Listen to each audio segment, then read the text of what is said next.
The zombie apocalypse won't take long. A new article in a peer-reviewed student journal finds that the zombie hordes would take Earth's population down to a mere 273 survivors in 100 days. The paper, published in the University of Leicester's Journal of Physics Special Topics, was a fanciful use of the so-called SIR model, which is used in epidemiology to simulate how diseases spread over time.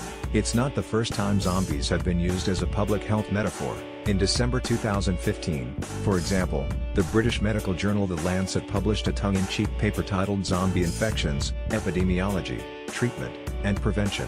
And a viral blog post from the Centers for Disease Control and Prevention urged zombie apocalypse preparations as a metaphor for real-life disaster preparedness. In the new analysis, the University of Leicester undergraduates assumed that each zombie would have 90% success at finding and infecting one human per day, a rate that would make the zombie virus twice as contagious as the Black Death, the plague that devastated Europe in the 1300s. Zombie animals. 5 real cases of body snatching.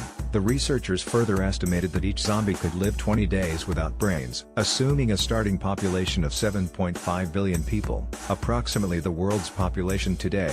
The students calculated that it would take 20 days for a single zombie to start an epidemic of noticeable proportions. At that point, the pandemic would have begun, assuming no geographic isolation. In fact, the human population would drop to 181 by day 100 of the epidemic, with 190 million zombies roaming around. With some geographical isolation, the situation would be a tiny bit better for humans, assuming the zombie virus had to spread through contiguous regions and that zombies were somewhat limited in their ability to travel, not leaving their current region until there were 100,000 zombies roaming there. Human survivors would number 273 by day 100, the study found.